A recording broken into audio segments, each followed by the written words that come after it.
Hello everyone, welcome back to my channel. I hope you guys are well. आज हमारा जो topic चल रहा था वो चल रहा था जलमंडल, और उसमें आज हम एक नया टॉपिक डिस्कस करेंगे जो कि है महासागरीय उच्चावच या ओशनिक फ्लोर। ठीक है, ये महासागर के अंदर की एक दुनिया है, महासागर के अंदर आकृतियों की एक दुनिया है। तो चलिए बिना टाइम वेस्ट किए आते हैं सीधे हमारे टॉपिक पे। Let's begin. तो चलिए जानते हैं महासागरीय उच्चावच क्या होते हैं। तो जैसा कि आपने महाद्वीपों में देखा होगा कि जिन महाद्वीपों पर हम रहते हैं, जिस ज़मीन पर हम रहते हैं, वो बिल्कुल समतल नहीं है। कहीं तो ऊंचे ऊंचे पहाड़ हैं, कहीं बिल्कुल समतल मैदान है, कहीं गहरे गड्ढे हैं या गर्त हैं जिसे हम कहते हैं। इसी तरीके से इन महासागरों के अंदर भी बिल्कुल समतल मैदान नहीं है। ऊपर से तो हमें जल दिखाई देता है, वो समान रूप से समतल दिखाई देता है, लेकिन महासागरों के अंदर की दुनिया कुछ अलग ही है। महासागरों के अंदर कहीं गहरे गर्त हैं, कहीं बिल्कुल समतल मैदान है, कहीं ऊंचे पहाड़ हैं। हर तरीके की आकृति महासागरों के अंदर पाई जाती है। इसको हमने मोटे तौर पर 5 भागों में बांट दिया है। महासागर के अंदर की जो आकृतियां हैं, उच्चावच जो हैं, उसको हमने मुख्य रूप से 5 भागों में बांट दिया है। महाद्वीपीय मग्न तट, महाद्वीपीय ढाल, नित्तल मैदान, महासागरीय गर्त या द्वीप, महासागरीय द्वीप। ओके, और इनको अब हम बारी बारी समझने की कोशिश करेंगे। तो चलिए जानते हैं महाद्वीपीय मग्न तट क्या है, जिसे हम कॉन्टिनेंटल शेल्फ भी कहते हैं। महाद्वीपों का वो हिस्सा जो समुद्र के अंदर डूबा हुआ है, उसको हम महाद्वीपीय मग्न तट कहते हैं। ठीक है, ये जो हिस्सा है इसकी गहराई करीबन 200 मीटर तक होती है, यानी कि 200 मीटर तक इस पे पानी रहता है। तो 200 मीटर की गहराई का वो हिस्सा महाद्वीपों का जो समुद्र के अंदर डूबा हुआ है, महाद्वीपीय मग्न तट कहलाता है।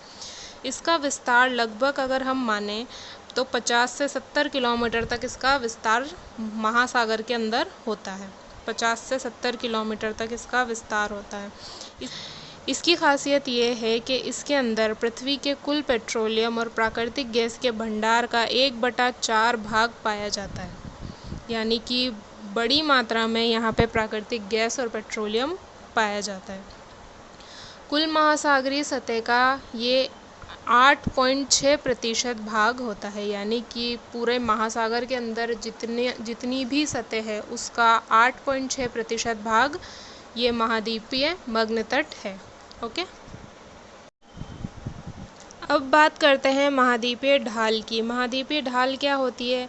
महाद्वीपीय मग्न तट से आगे बढ़ते बढ़ते जो अंतिम सीमा आ जाती है महाद्वीपों की, उसको हम क्या कहते हैं? महाद्वीपीय ढाल कहते हैं। ये महाद्वीपीय ढाल महाद्वीपों को महासागरों से अलग करती है, और ये इस तरीके से ढाल के रूप में होती है। इसकी ढाल प्रवणता 3 डिग्री से 5 डिग्री तक होती है, और गहराई कितनी होती है? 200 से 1000 मीटर तक इसकी गहराई होती है। ऊपर कितनी गहराई थी? 200 मीटर गहराई थी। अब यहाँ पे गहराई बढ़ गई है, 200 मीटर से 1000 मीटर तक इसकी गहराई रहती है। चौड़ाई इसकी 70 किलोमीटर से 1000 किलोमीटर तक होती है, चौड़ाई या विस्तार। और ये कुल महासागरीय सतह का 8.5% भाग है। कुल महासागरीय सतह का कितना भाग है? 8.5% हिस्सा है या भाग है। ओके, जैसे ही महासागरीय ढाल खत्म होती है, शुरू हो जाता है नित्तल मैदान, और ये नित्तल मैदान सबसे बड़ा भाग होता है महासागरीय उच्चावच का, यानी महासागर के अंदर की दुनिया का सबसे बड़ा हिस्सा कौन सा होता है? नित्तल मैदान होता है। इसमें कई तरीके की आकृतियां हमें देखने को मिलती है। ठीक है, नित्तल मैदान 40% से अधिक भाग होता है महासागर का, और ये 3000 से 6000 मीटर की गहराई पर पाया जाता है, और इसकी ढाल प्रवणता बहुत कम होती है। 1 डिग्री तक इसकी ढाल प्रवणता होती है। ज़्यादातर ये प्लेन ही रहता है। ओके, प्लेन मैदान ही रहता है। नित्तल मैदान में अनेक तरीके की आकृतियाँ दिखाई देती है, जैसे कि गुयोट, कटक। अब ये क्या होते हैं, इनके बारे में जानते हैं। चलिए अब समझते हैं गुयोट के बारे में कि गुयोट क्या है। गुयॉर्ड जो है ये समुद्र गिरी यानी कि समुद्र के अंदर की जो पहाड़ियाँ होती हैं छोटी छोटी, उनका ऊपरी हिस्सा होता है जो कि अपर्दित हो जाता है, यानी कि लहरों द्वारा इसको अपर्दित कर दिया जाता है ऊपर से, इसलिए इसकी आकृति कैसी हो जाती है, बिल्कुल समतल और फ्लैट हो जाती है। इस तरीके से अपर्दित हो जाता है इसका ऊपरी हिस्सा, इसलिए इसकी आकृति कैसी हो जाती है, समतल हो जाती है। तो इस तरीके की आकृति को हम क्या कहते हैं, गुयॉर्ड कहते हैं। ओके, कटक जो है इसका समझना ज़रूरी है। कटक को हम समझने की कोशिश करते हैं कि यह है क्या। तो जैसा कि हम जानते हैं कि हमारी जो पूरी पृथ्वी है वो टेक्टोनिक प्लेट से बनी हुई है, या प्लेटों से हमारी पृथ्वी का निर्माण हुआ है। और पृथ्वी के अंदर जो है मैग्मा है, पृथ्वी मैग्मा से, गर्मी है पृथ्वी के अंदर बहुत ज़्यादा, और वो मैग्मा से भरी हुई है। तो जैसे ही इन टेक्टोनिक प्लेट या इन प्लेटों के मध्य क्रिया होती है, दो प्लेटें एक दूसरे के विपरीत फोर्स लगाती है और एक दूसरे से दूर जाती है, तो उनके बीच में क्या पड़ जाती है, दरार पड़ जाती है। और उस दरार में से फिर पृथ्वी के अंदर से मैग्मा बाहर निकलता है लावा के रूप में। ज्वालामुखी क्रिया होती है, वो मैग्मा बाहर निकलता है धीरे धीरे, और इस तरीके की कुछ आकृतियाँ बना लेता है जिनको हम कहते हैं कटक।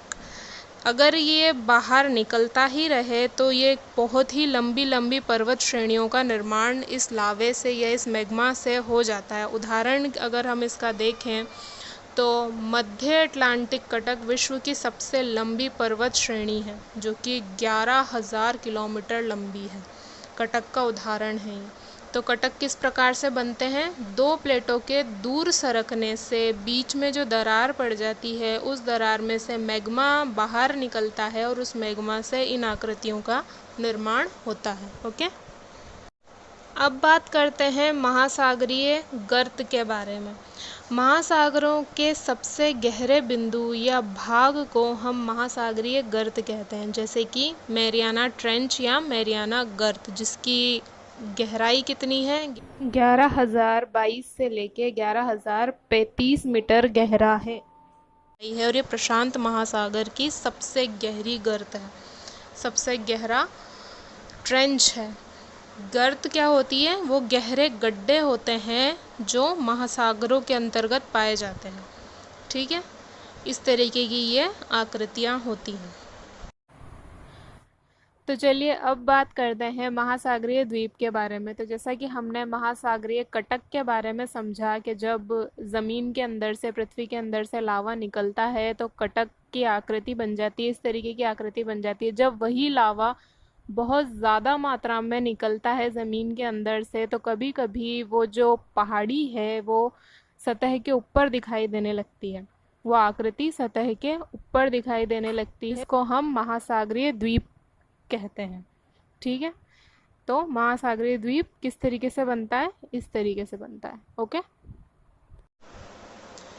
तो ये थी कुछ महासागरों के अंदर की आकृतियों की कहानी।